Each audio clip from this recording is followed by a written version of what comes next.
It's time to fire this thing up.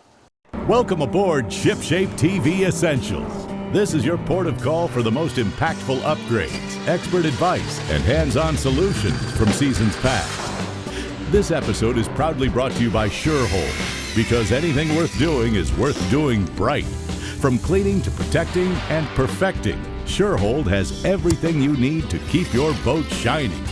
Don't just go boating, go showboating. Now, let's hoist anchor and set a course for another exciting episode of ShipShape TV Essentials. If boating's your game, then you'll agree. ShipShape is the way to be. Out on the lake or on the sea, ShipShape means trouble-free. ShipShape means being neater. ShipShape makes boat work easier. ShipShape is the way to go. The ShipShape Boat Care Show. Welcome to America's favorite boat improvement show, ShipShape TV. I'm John Greviskis. It's good to have you working around the boat with us today. This is a stainless steel ratchet mount for our VHF antenna, and I'm looking for a place to mount it on our 1978 Stamas project boat. If you haven't guessed, today's show is about electronics. We're going to show you step-by-step procedures of how to mount a VHF radio, GPS, and a fish finder. We're also going to show you how to interface these different components. We have a very special guest with us today. His name is Ed Gunn from Boaters World, and he's going to show us some of our different options. Get ready for a couple more great ways to make your boat shipshape. ShipShape, America's favorite boat improvement show, is being brought to you in part by Brevard Boat Sales, Florida's East Coast Sea Ray dealer. And by WLRQ, Light Rock 99.3 FM. And by Stainless Marine, fly like an eagle with performance-proven products for every boat owner. And by Boaters World Discount Marine Centers, real low prices, guaranteed. Nick, I've selected this area to mount our ratchet mount, and I'm wondering, what do you need a VHF radio for anyway? There's a few key reasons why you'd want one, and a lot of people have taken that attitude, say, hey, I've got my cellular phone. Exactly. What am I going to bother with this VHF radio? And then they had this whole big stink with the licenses there for a while, and a lot of people shunned away from the VHFs. I got to say, bad. It is a key safety item on any boat that's going to go especially offshore or away from any other people or boats. You need to have instant Coast Guard access. You need to be able to get to the Coast Guard in an emergency situation. The VHF is the fastest way to do it. It also allows you to go boat to boat, that if you're past the range of the normal Coast Guard receiver, you may be able to get to another boat who can then get you to the Coast Guard, and you can relay. Well, you've only got so much range on a cellular phone, too. That's true. Offshore, if it's a handheld unit, it's about 10 miles, and if you do a fixed mount kind of thing, you might get 13 or 15 miles. Right, and you may travel, say, out of the country to the Bahamas or Bermuda or what have you, to an area in which there is no cellular service. So not having the VHF, you're really dead then. We also have the weather implications on the radio. Now, what do you have this? This is NOAA. The NOAA continually broadcasts weather information, and they have emergency broadcasts as well. If a fast-moving thunderstorm comes into an area, they're going to put out a weather bulletin. And the unit in which we chose for this boat, for a couple of reasons, and we'll get into that later, has an instant weather scan, which is going to let that bulletin come across. No matter what's going on with your radio, if you're listening to something else, you're going to hear that instant weather. Excellent. We'll get us started on today's project. All right. The location of the antenna is good on this boat. We didn't have too many choices. We could have tried to work it up to the top, but mounting it here where you did is going to give it access from the driver to lay it down in case of bridge or what have you. And we have one or two minor problems we have to deal with. One is we've got to get the wire into the boat, and the second is we've got to contend with this hardtop. So what I've done here is I've gone ahead and I've cut a wedge out. Okay. And I just used some starboard, easy to work with, sanded it down by hand, and made a wedge that's going to kick this out so the antenna runs straight up. So that part of So it's not going to be rubbing up against a hard Yeah, top. it's not going to be bouncing against a hard top. A lot top. of hard tops and biminis and stuff, they're flared out to where an antenna, if you didn't have a wedge, would be doinking out and just looking kind of stupid. And these are adjustable, but the way we mounted this, we pretty much had to go with a wedge, and it was relatively simple. The second problem which we're going to deal with here is getting the wire from the outside of the boat to the inside. And we chose a waterproof, I'm going to call it a coupler. And we're going to mount this on the boat, pass the wire through it, and then tighten down this outside ferrule and give us a waterproof seal. Now I've got all the pilot holes in. I'm going to take the ratchet and the wedge. We're going to put some 5200 in between the boat and the mount and make sure we get it in the screw, so when the screw goes in it carries 5200 in it as well. Well, now we can mount our antenna, and we're using an 8-foot Shakespeare Galaxy, and it's one of the best antennas that you can get in its length. What's nice about it is, I don't know if you've ever had any of those antennas where the fiberglass comes off in your hands. Well, they put a special coating on the antenna to kind of help eliminate that. And it's a real good quality antenna. Now we'll pass the wire through the boat, and Nick's going to show us how to make a connection. This is a standard PL259 VHF antenna coupler, and I've spliced the wire back to the recommended lengths. We're going to take and install the outer sleeve first onto the cable and slide it down. Then we're going to pull the outer grounding wire back and wrap it around the cable. We'll then take the main part of the coupler and we'll install the wire. We want to bring the center point of the wire through the coupler. That's your actual connection. The outside is the ground and this is your connection. I'll then take my soldering gun and I'll heat this up and allow the solder to make a good connection between the inner core and the outside. And then I'll also bring some solder down in through these holes and allow the ground wire to ground the outside as well. Right now we need to take a break, but stay around. When we come back, we're going to talk to Ed Gunn from Boater's World and get into some of the different GPSs and pick one out for this boat. Here's what's coming up next on ShipShape TV. Give your prized items a better-than-new look with SureHold Buff Magic. This buffing compound works as a metal polish and rubbing compound for your boat, car, and other home equipment. Buff Magic is specifically formulated to remove oxidation and surface defects, restore that quality showroom shine, and provide a deep, rich finish in one easy step. Proudly made in the USA, SureHold Buff Magic is the ultimate restoration compound. SureHold, clean and simple. We now return to ShipShape TV. Welcome back to the show.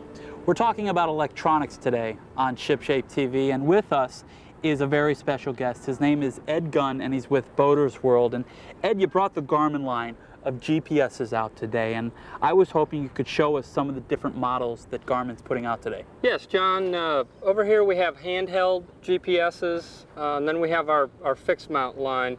Now the handhelds, those are the affordable units that people can get into this technology. Yes, for under $150 with the Garmin 38. Then we get into the fixed units here. Now, does this have, the rage today is this map technology. Yes. That's going out. Does this have a map? Now this is the 120. That is their least expensive fixed mount GPS. It does not have the cartography available in it. You do have a nice big screen though. Yes, it is a nice size screen. The wave of the future though is using these charts with your GPS, and actually that lets your vessel be shown or plotted right on the map. That's unbelievable technology. Yes. That's really hot. To get into that, you'd have to go into the Garmin 130. That's the first, the smallest available in the chart plotters. Give me $1. What are we looking at? Under $700. Okay, that's reasonable. You then get into the 210. Now a much bigger screen. Yes, larger screen. With the map technology, and then we chose to go with the Garmin 230. We had room on our project boat, and that's why we decided to go with this unit. This is the nicest unit that Garmin probably puts out, right? It's their largest screen, it's the most advanced technology, and we had the room for it in your boat today. Great. It was a great choice. Right now we're going to turn it back over to Nick and see how he's coming along with our VHF radio. We went ahead and chose this area here to mount the radio because of its proximity to the helm and its ease of reaching from the driver's seat. I went ahead and installed the antenna coupler, as you know, and wired positive and negative to a fuse block and used the right fuse. Let's see if it works.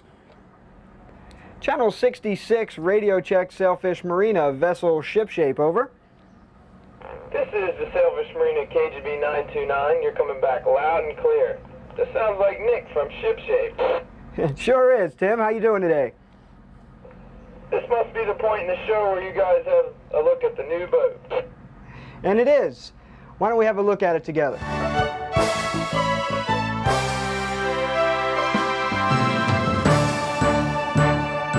It was Sea Ray's 370 sedan bridge that caught my eye this week. This boat heads up the company's line of sport yachts. It's driven from this spacious flybridge. An adjustable captain's chair puts you at the helm of an advanced control station. My first thoughts were of open water and deep sea fishing. This boat's deep forefront and variable degree dead rise lended to its superior trolling stability. Standing in the cockpit, I noticed no exhaust fumes or spray. Cruising speed was a comfortable 25 knots according to the standard Raytheon GPS. Mercruiser's new multi-port fuel injection shined throughout the RPM range with smooth acceleration and rapid fire starts.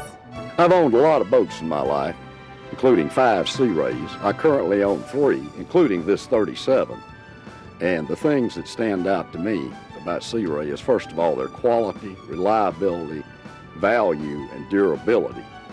When you've been in the rough stuff, that's when you really need a boat you can trust, and you can trust a Sea Ray.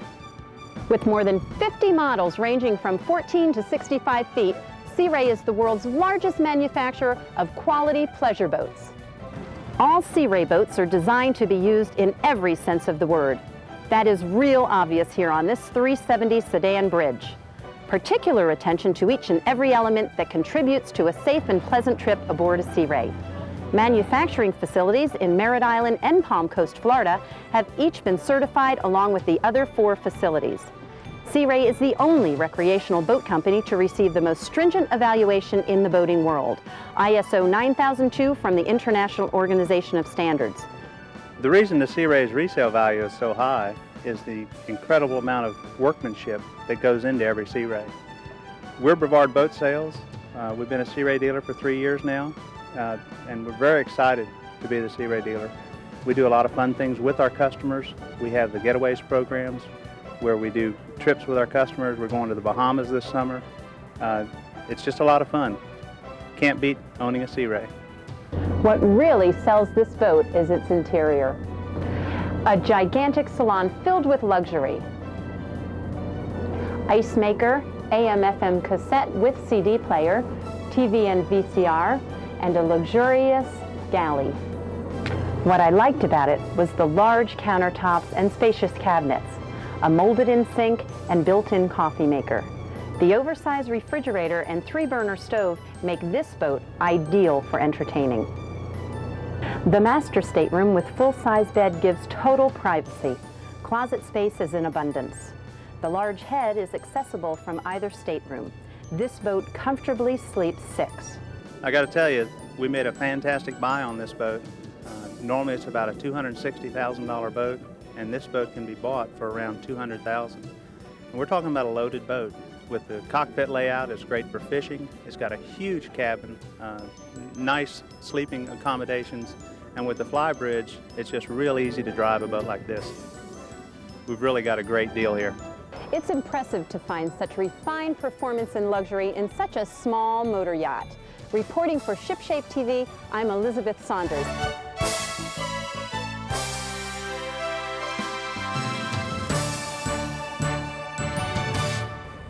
Welcome back. Tell you what, that was definitely a hot boat. Hope you enjoyed it. We're going to mount our Garmin GPS Map 230, and you want to take a minute and really think about where you're going to mount this unit. Because of the charts and the ease of use of this thing, you're going to find that when you go to a chart machine, you're going to use this more than you ever imagined because navigation is now a snap. So you want it in an area in which you can see it, that you're not going to have a hard time reaching it, and it's in your line of sight. And I say that because I've done a lot of trips, and I found that if you mount the unit off to one side or the other, you're constantly looking back and forth and you get a crick in your neck. It's a big pain in the neck. So I've chosen this area here, right in front of the driver. You can watch where you're going, straight line of sight, and look up and you can still reach the buttons. I'm going to mount this unit and then start to wire it and figure out where we're going to put the antenna. While I'm doing that, John's going to go back with Ed and talk about fish finders, and that's going to pretty much round up our three most important pieces that almost all boats need, and that's our navigation, which is our GPS, our VHF, and then our fish finder. Thanks, Nick. We want to take a second here and we want to explain some of the different fish finders that are out on the market. And Ed, we have a nice display set up here. Can you go through it with us? Yes. The Humminbird Wide 100 is an inexpensive unit. It's under $100. It's an LCD screen, and you can get readings to about 150 feet in salt water. Okay. Then we have the Apelco. What's this machine all about? That's the Apelco 265. You're going to get a little bit more depth reading, down to about 250 feet, and it's still under $200 for that unit. We're then going to step up to the Furuno. Now, this is an incredible LCD screen. Yes. Very good in the sunlight. I've heard a lot about this machine. Tell me about it. Yeah, that machine is under $400. It is a 300-watt machine. You can get readings down to about 1,000 feet, and it's an ideal unit for an open boat in full sunlight conditions. You can also interface this piece of electronics with your GPS, and the reason you might want to do that is, say for example, you do get a hit, you can actually mark an underwater waypoint with this. Is that correct? Yes. When you mark a fish on your screen, you can hit an event key and it will store that location so you can navigate back to it in case you didn't catch them the first time. That is so incredible. These machines are for direct sunlight. We happen to have a hardtop on our Stamas project boat, and we're going with a color machine. Tell us about this one. Yes, that's Furuno 667. It's a 6-inch machine, screen size, and you'll get good readings down to about 1,000 feet. That also has the nav screen to where you can interface with your GPS and display your nav equipment on it all. Fantastic. Well, right now we need to go to break, but stick around because when we come back, we're going to show you how to mount our Furuno fish finder as well as how to interface our different electronic components. Stay with us. Here's what's coming up next on ShipShape TV. And now, back to the project. Welcome back to the show. Hi, I'm Barry Burhoff with Surehold Industries. Look at this guy and all the stuff he needs to maintain his boat. I guarantee you he'll be tripping on that all day long. Forget that nonsense. Use the Surehold family of products featuring the one handle that does it all.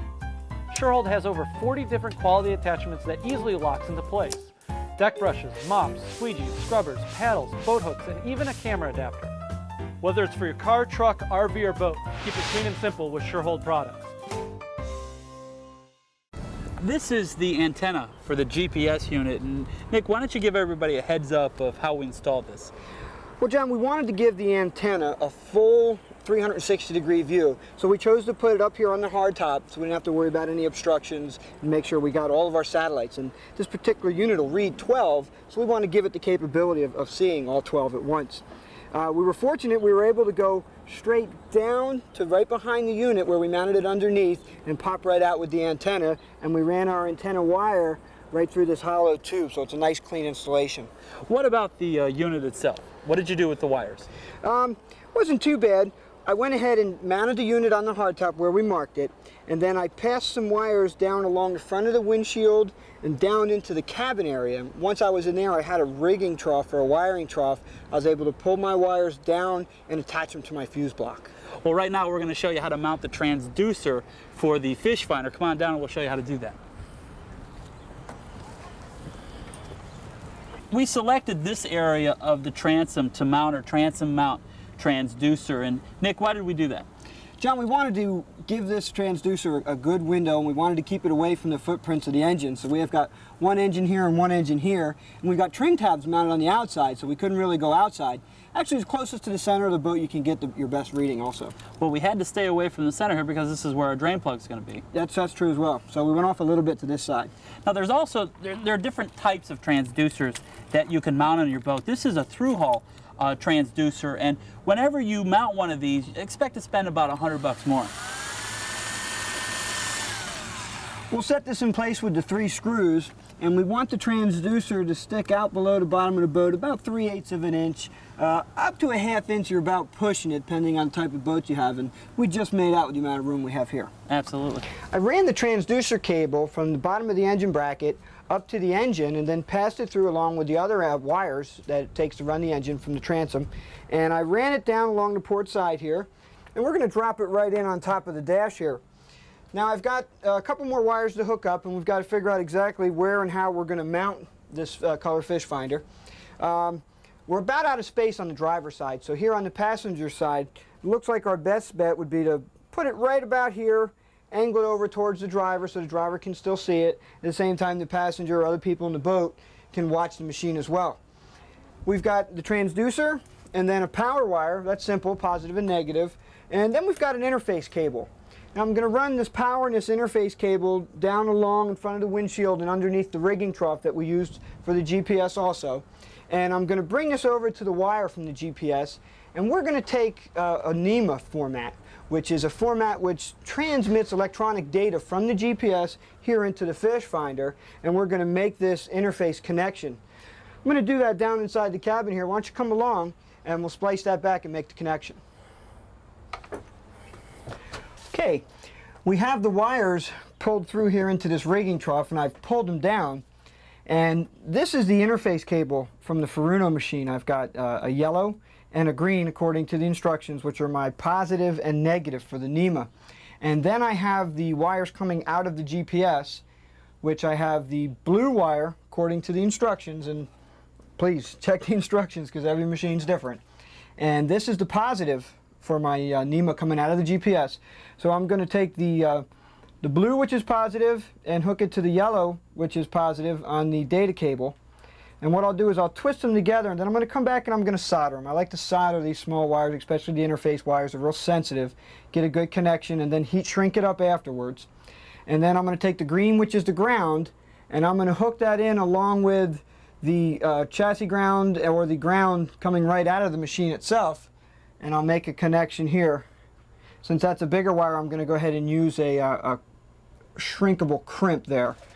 We'll get all that shrunk up and crimped on, and we'll go out and we'll fire this thing up. We'll turn on this fish finder. We'll see if everything works, and we should have some data come up on the corner of the screen here, which we do. Right now we need to take a quick break. Don't go away. When we come back, we're going to show you the charts and this fish finder all working. Stay with us. ShipShape TV will be right back.